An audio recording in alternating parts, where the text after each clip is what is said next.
Hello friends, welcome to Fi Fi study YouTube channel. तो आज हम बात करेंगे पीरियोडिक फंक्शन की। तो आज के इस मॉड्यूल 8 में पीरियोडिक फंक्शन, जिसका मतलब होता आवर्ती फलन, उसका क्या यूज होता है मैथमेटिक्स में, कैसे हम उसकी सहायता से प्रश्नों को सॉल्व करते हैं, we will discuss that things in today's lecture. So let us start. So सबसे पहले आपको पता होना चाहिए पीरियोडिक फंक्शन क्या होता है। If any function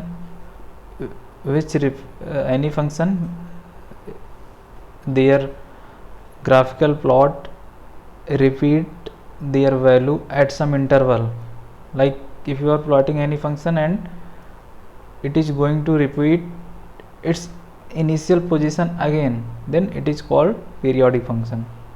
So periodic function दो टाइप के होते हैं, algebraic function, trigonometric function. Algebraic function को फिर हम दो कैटेगरी में डिवाइड करते हैं, कांस्टेंट फंक्शन और fractional function.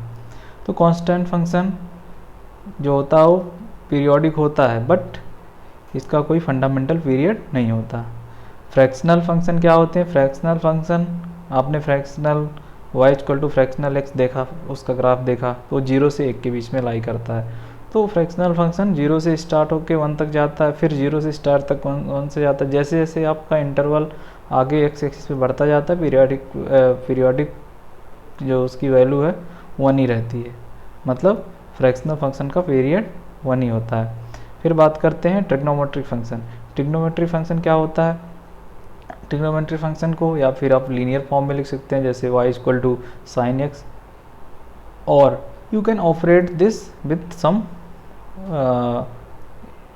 value of x, like some operator of x, like y equal to sin x square, y equal to sin x cube.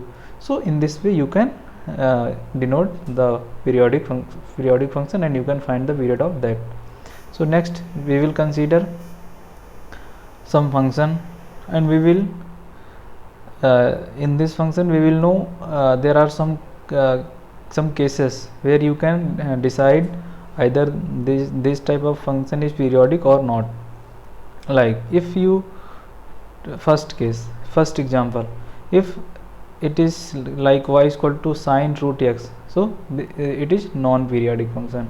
So you can learn this like a fundamental things, like if you have to given y is equal to sine root x, so it has no periodic value, no period, because when you plot this function, then this function is going to decrease along the x-axis. As you will increase the value of x, then you will plot the graph and you will get there is no fundamental period or no period of this function, so it is non-periodic.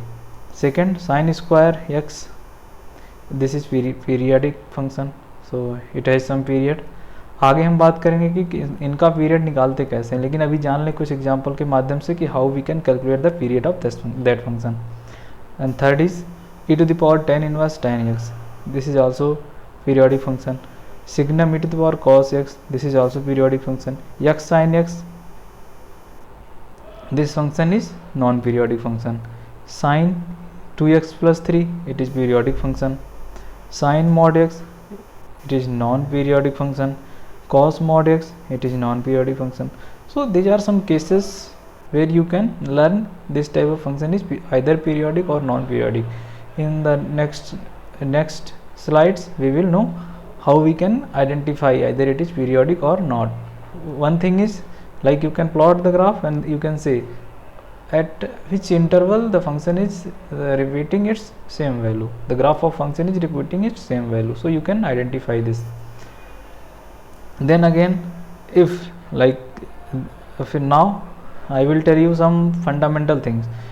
अब जो मैं चीज़ों को बता रहा हूँ, इसको आपको एक बहुत these are very basic concept, और इनको आपको एक अच्छे तरीके से समझना है कि अगर इस टाइप का फंक्शन है तो इसका फंडामेंटल पीरियड यही होगा, because this type of fundamental things will help you to identify the complicated problem.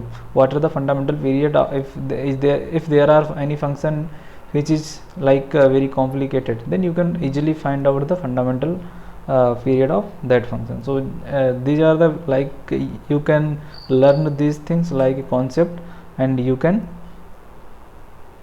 think like that. So if sin x, cos x and sec x and cosec x are there, so the fundamental period is 2 pi. If tan x and cot x is there, the fundamental period is pi. And in the some previous module I have also told you regarding the period, and if you plot the graph, then you can easily identify the period of that function. Next, if like there are some function sin x whole to the power n, cos x whole to the power n, means if the power of this trigonometry function is n, then how you can identify? So you can just adopt this concept, like if n is even, then fundamental period is pi, and if n is odd, then fundamental period is 2 pi, like this. And if tan and cot is there, and tan x to the power n and cot x to the power n, so in case of tan and cot, n is either even or odd, you can just say that the fundamental period of this function is pi. So remember these things. This will help you to identify the basic concept which I will tell, which basic concept, and you can further solve the some complicated question. So if mod is there, if sin, cos and sec and cosec whole to the power n and mod is taken, whole mod is taken, then the fundamental period of this function is pi. You can also find out this using the after plotting the graph of this function.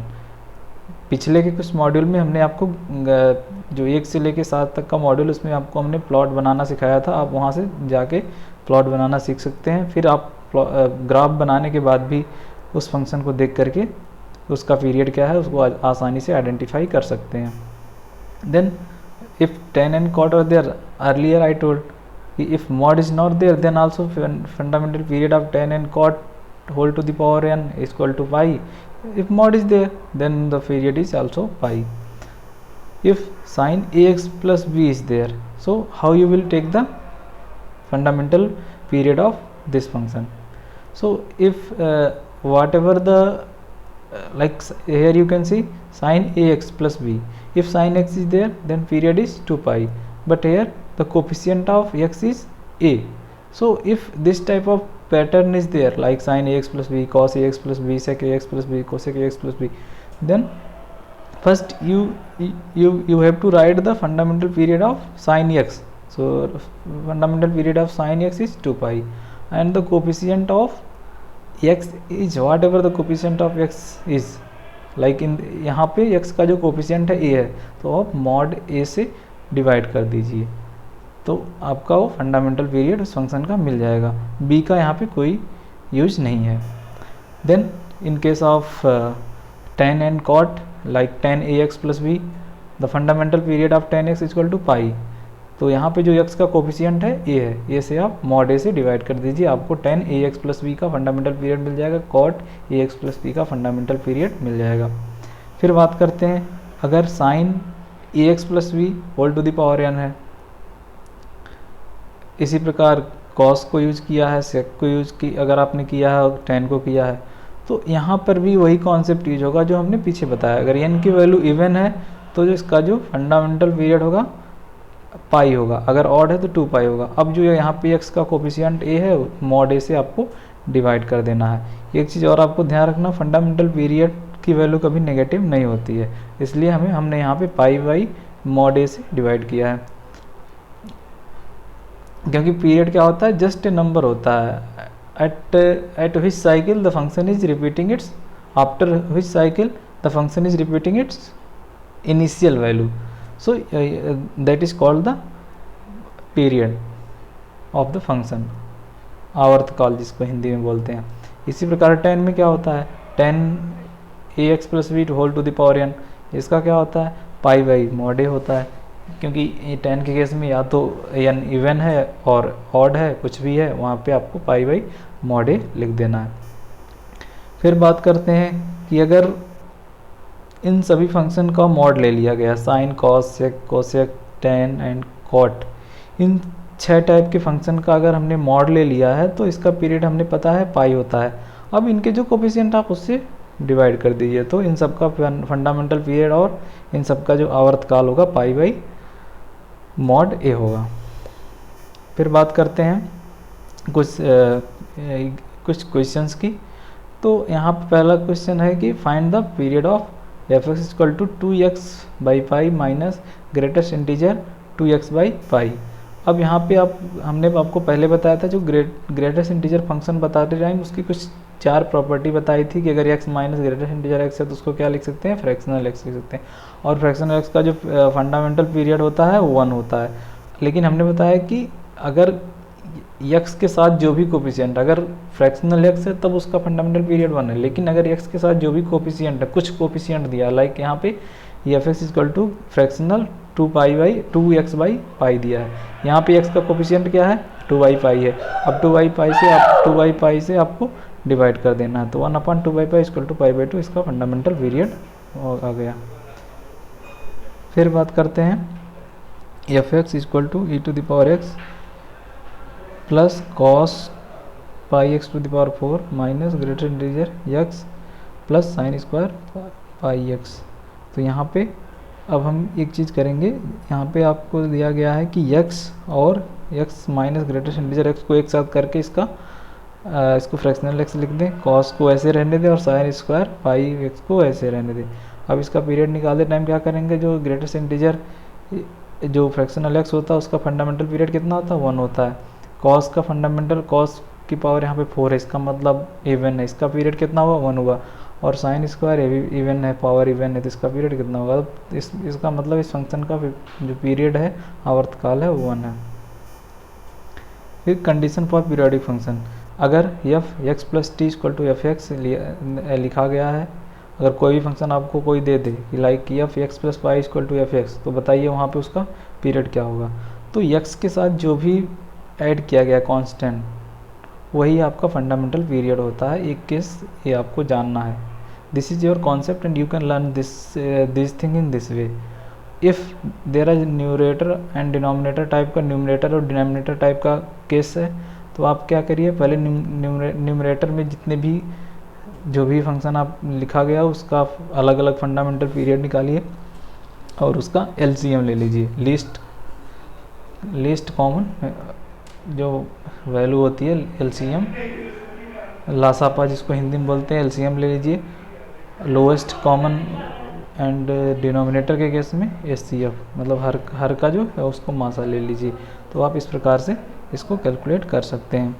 फिर बात करते हैं, अगर मान लीजिए आपको एक F X दिया है, F X equal to sine X plus sine 2x plus sine 3x divide by cos X plus cos 2x plus cos 3x, तो आपको इसका निकालना क्या है, फंडामेंटल पीरियड निकालना। इसका फंडामेंटल नहीं, इसका पीरियड निकालना, आवर्तकाल निकालना है।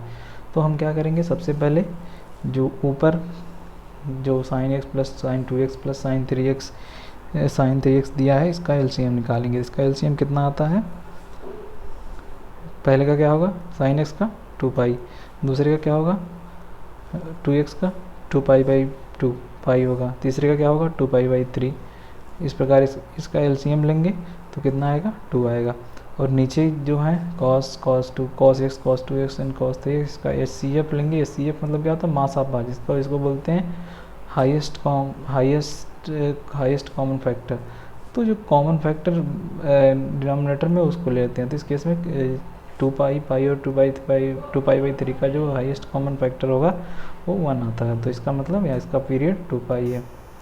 इस प्रकार से हम इन सारे क्वेश्चन को सॉल्व कर सकते हैं। अब नेक्स्ट है F X equal to sine 4x sine X to the power 4 plus cos X to the power 4, इसका फंडामेंटल पीरियड क्या है। तो इसको आप थोड़ा इस तरह से सॉल्व करिए कि पहले ऐसे नहीं देखते ही आपने, क्योंकि यहाँ पे आपको अगर sine X to the power 4 का पूछा होता तो आप डायरेक्टली लिख सकते थे कि इसका पीरियड पाई है। लेकिन यहाँ पे साइन और कॉस की पावर इवन पावर है और उसको ऐड किया गया है। तो इस केस में आपको क्या करना, थोड़ा सा सिंप्लीफिकेशन करना है। अब इसको क्या कर सकते हैं आप, एफ एक्स जो आपका लिखा गया है इसको आप ऐसा कुछ करिए, कॉस एक्स फिर कॉस साइन एक्स। मतलब अब यहाँ पे आपको जो भी यहाँ पे फंक्शन दिया है इसमें थोड़ा सा अरेंजमेंट करना। आपको ऐसे मान के चलना है कि यहाँ पे मतलब दो टाइप का फंक्शन दिया गया है। अब इसमें अब आपको क्या करना है कि यहाँ पे जो भी फंक्शन दिया गया है उसको, मतलब हमने पहले एफ एक्स मान लिया इस टाइप का फंक्शन है, फिर एक्स में पाई ऐड करते हैं, फिर एक्स में जब हम पाई ऐड करेंगे तो हमें इस टाइप का कुछ फंक्शन मिल जाएगा। फिर क्या करते हैं, एक्स में पाई ऐड किए फिर भी वही फंक्शन मिला। अब क्या करेंगे, अब हम एक काम करते हैं, एक्स में पाई बाई 2 ऐड करते हैं। अब एक्स में जब हम पाई बाई 2 ऐड करेंगे तो देखते हैं कि फिर वही फंक्शन मिलता है। तो इसका मतलब यहाँ का इसका फंडामेंटल पीरियड पाई बाई 2 है। मतलब हमने जो कॉन्सेप्ट नहीं बताई, F X plus T equal to F X अगर आ रहा है, इसका मतलब टी वहाँ पे फंडामेंटल पीरियड है। तो इस केस में आपको एफ एक्स लिख के उसमें पहले पाई जोड़िए एक्स में, फिर पाई बाई 2 जोड़िए। तो वहाँ से अगर मान लीजिए इसके बाद पाई बाई 2 से भी कोई छोटी वैल्यू आप पुट करके यहाँ पे देखते हैं एफ एक्स आता है तो उसका पीरियड वो होगा। लेकिन यहाँ पे जब आप एक्स प्लस पाई बाई 2 रखेंगे तभी आपको एफ एक्स मिल रहा है। एफ एक्स प्लस पाई में भी मिला, लेकिन जो सबसे मिनिमम वैल्यू होती है वही लेते हैं। तो यहाँ पे इसका पीरियड पाई बाई 2 हुआ। फिर बात करते हैं, अगर एफ एक्स साइन 3x बाई साइन 7x दिया है तो हमने बताया कि जो न्यूमरेटर में होता है उसका एलसीएम लेते हैं और डिनोमिनेटर में एचसीएफ लेते हैं। तो उसका अब देख लेते हैं। तो इसका फंडामेंटल पीरियड क्या होगा, सब पहले पता लगाते हैं कि मतलब इसका जो न्यूमरेटर का होगा 2 पाई बाई 3 होगा और जो डिनोमिनेटर का होगा 2 पाई बाई 7। तो ऊपर का जो एलसीएम जब हम इसका एलसीएम लेना स्टार्ट करेंगे तो 2 पाई आएगा और नीचे का जो ग्रेटेस्ट जो 3 और 7 का जो हाईएस्ट कॉमन फैक्टर है वो केवल 1 आ रहा है। इसका मतलब इसका पीरियड 2 पाई आया। लेकिन एक बार हम फिर चेक करते हैं, इस फंक्शन में हम x को x प्लस पाई से रिप्लेस करते हैं तो देखते हैं सेम वैल्यू आती है। इसका मतलब इसका पीरियड 2 पाई ना होकर के पाई है। तो आपको अगर कोई इस टाइप का फंक्शन दिया, न्यूमरेटर और डिनोमिनेटर टाइप का फंक्शन दिया, आप उसमें ज़रूर एक बार x plus 2 pi, x plus pi, x plus pi by 2 रख के देखिए। अगर क्या हो ये सब रखने के बाद भी आपको सेम फंक्शन मिलता है, अगर मिल रहा है then you can say that the period of this function is like that. So then you can choose your option, like if you have 4 option multiple choice question then you can choose. Next, अगर F X equal to sine X plus sine pi X, यहाँ पे the period of sine X equal to 2 pi and the period of sine pi X equal to 2 pi by pi, then you can say that there are two number like 2 pi into 2. So अब in this case there is no, if you start to take the LCM, so you will not you cannot compare like one is like decimal value and then another is 2.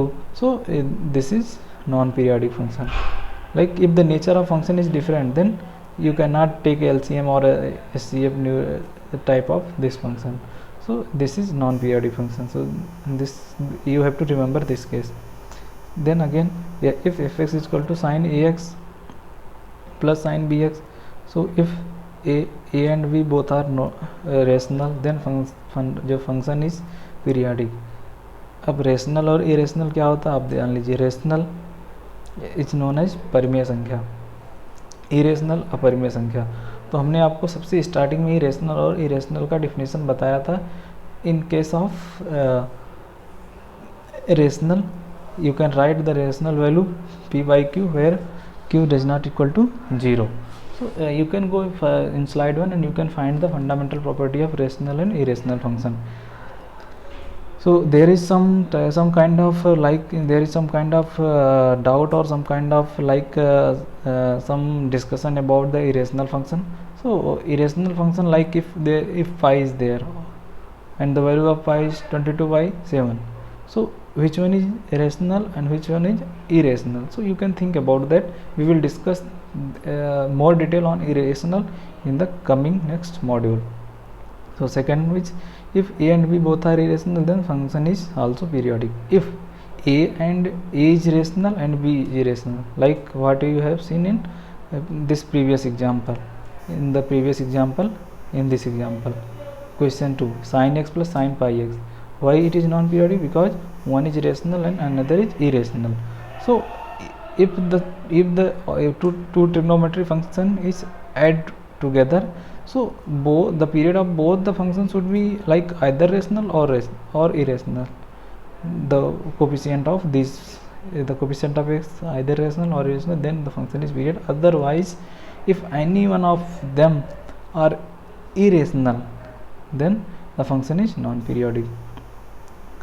If the next question, if the period of fx is sine root greatest integer x is pi, then find out the value of a.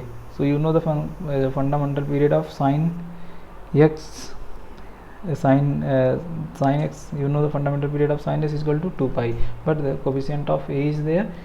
In this case, the coefficient of x is under root greatest integer a. So you can write the period is equal to 2 pi by under root greatest integer a is equal to pi. Then you can solve.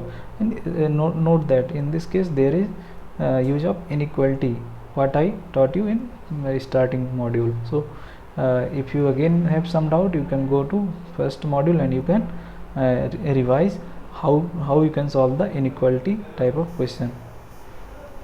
So if fx is equal to sine cube x by 2 plus sine x by 5 to the power 5, so in this case you can just use the numerator upon denominator concept, like LCM of numerator and SCF of denominator. You can find the fundamental period of or period of this function in a simple way. Similarly, if x minus 1 plus x plus 1 is equal to root 3 fx, then find the period. So what you will do, you have to, in this type of question, you have to make some arrangement, you have to make some some type of rearrangement of the term. Like if you have to first replace x by x plus 1, then you will get this, and again you replace x by x minus 1, then you get equation number 2. Add both the equation, then you will get a new equation. Then you can say that, like in the last line, 2fx plus fx plus 2 plus fx minus 2 is equal to root 3 fx plus 1 plus fx minus 1. So it is, the value of this one is root 3 fx. So your equation changed to fx plus 2 plus fx minus 2 is equal to fx. Then again you replace. Then again what you have to do, you have to go to the some more arrangement, like you just replace x by x plus 2, then you will get this equation. Then add both the equation, then you will get a new equation. Then just line by line you arrange the term, then finally you will get that fx minus 2 is equal to fx plus 10, then again fx is equal to fx plus 12. So now this is like fx is equal to fx plus t, where t is the period, so value of t is equal to 12. So in this way, like this type of question is very simple. But once अगर आपको इस type का question पहली बार आप देखते हैं तो आप don't worry, just do step by step calculation, then you will get the final answer. In case of this type of function, your aim is to rearrange the term, to cancel the complicated term, and anyhow you have to find very simple form like fx is equal to fx plus t, and whatever the value of t you are getting in this function, that is the period of this function. Then again come to this question, fx plus y is equal to 2x plus 2y, 2y minus 2x, where gx is equal to f 2x into 0. So in this question you have to calculate what is the period of fx. So what you will do, you will just use this, like fx plus y is equal to f2. Now you have to you have to replace x by 2x plus y and y, and second term y, and you have to replace y by y as a 2y minus x. Means you, in this case you have to assume x is equal to 2x plus 2y and y is equal to 2y minus 2x. Similarly you will in the second term you will use the same. So f(x plus y) you will get f 8y minus 8x. Then again replace x by 8y and y by minus 8x. Then you will get fxy is equal to f minus 64 minus 64 f minus 64x minus 64y. Then again replace x is equal to minus 64 and y is equal to minus 64y. Then you will get f 2 to the power 12x 2 to the power 12y. Then in this case now you are near to your solution. Like it is given that if f 2x comma 0 is equal to f 2 12 plus x comma 0. So in this case you have to add both the term and subtract both the term in this way. Like you can write this term, like if the multiple is there, then you can write this multiple as a summation. जो आपको हमने बताया था कि अगर power है तो उसको कैसे हैंडल करते हैं, जहाँ पे लॉग वाला बताया था उस टाइप से. तो आपको बस टर्म को अरेंजमेंट करते हैं और F X is equal to F 12 plus X आपको मिल जाता है, जो कि यहाँ पे हम देख सकते हैं जी एक्स में जो लिखा गया है. अगर g x is equal to f 2 to the power x into 0, तो आपको बस 2-3 अरेंजमेंट करने के बाद आपको फंक्शन में इस टाइप से कन्वर्ट करना है कि यहाँ पे F X equal to F X plus T है. तो इसका फंडामेंटल पीरियड कितना हो जाता है, 12 हो जाता है. ये क्वेश्चन थोड़ा सा कॉम्प्लिकेटेड है, तो इसको आप स्टेप बाय स्टेप सॉल्व करिए. अगर उसके बाद भी समझ में नहीं आता है तो आप कमेंट में करिए, हम आपको इसी क्वेश्चन को सॉल्व करने की एक थोड़ा सा दूसरा तरीका बताएंगे जिसमें आप अच्छे से टर्म को रीअरेंजमेंट कर सकते हैं. तो हम बात करते हैं नेक्स्ट क्वेश्चन की. नेक्स्ट क्या है, draw the graph of y equal to sine 2x and y equal to sine x by 2. तो हमने बताया था कि साइन x का ग्राफ कैसे बनता है और साइन उसकी सहायता से साइन 2x का ग्राफ कैसे बनाते हैं. तो पहले आपको pattern, nature of the graph will be same, only what you have to do, whatever the coordinate on x axis from which sin x graph is there passes, you have to divide by 2. Like in case of y is equal to sin 2x, the multiple of a coefficient of x is 2, so just divide by 2. So the pattern of x is equal to same, 0, pi, 2 pi, 3 pi, just you have to divide by 2. Then in this case you will get the final plot of y is equal to sin 2x. Again in a similar way you can also plot for y is equal to sin x by 2. Then in this question you have to ask the number of solution if sin square pi x is equal to mod ln mod x. So what you will do, you know, like you know how to plot the sin square pi x graph. First plot sin x, then plot sin pi x, then plot sin square pi x. And how you will plot sin square pi x, just you will calculate the period of this function. So if you know the period, then you can easily plot, and it is like its power is even, then period of this one is pi by pi means coefficient of x is pi, so period is 0, pi by pi matlab 1 to 0 to 1 to 3 on positive direction, and 0 minus 1 minus 1 negative. You can plot the this one. and mod log mod x का graph हमने पिछले slide में बताया था. अब दोनों को आप प्लॉट कर दीजिए, फिर देखिए कि कितने पॉइंट पे ये दोनों प्लॉट एक दूसरे को इंटरसेक्ट करते हैं. सो आप काउंट कर लीजिए कितने पॉइंट है, तो आपको टोटल मिलेंगे 10 पॉइंट पे ये दोनों प्लॉट एक दूसरे को इंटरसेक्ट करते हैं. इसका नंबर, इसलिए इसका मतलब है कि इसका नंबर ऑफ सोल्यूशन कितने हुए, 10 हुए.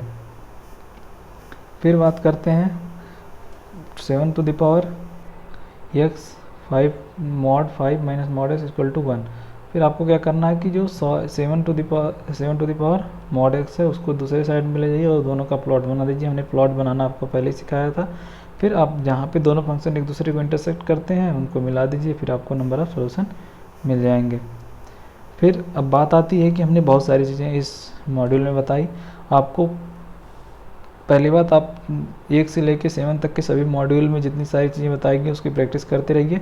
फिर बात करते हैं कि कहाँ से आपको शुरू करना है। फिर अगर आपने इस चैनल को अभी तक सब्सक्राइब नहीं किया तो प्लीज़ इस चैनल को सब्सक्राइब करिए, और किसी प्रकार का कोई डाउट है तो आप कमेंट सेक्शन में बताइए कि इस प्रॉब्लम में ये चीज़ें समझ में नहीं आ रही, हम आपको बताने का पूरा प्रयास करेंगे। थैंक यू, धन्यवाद।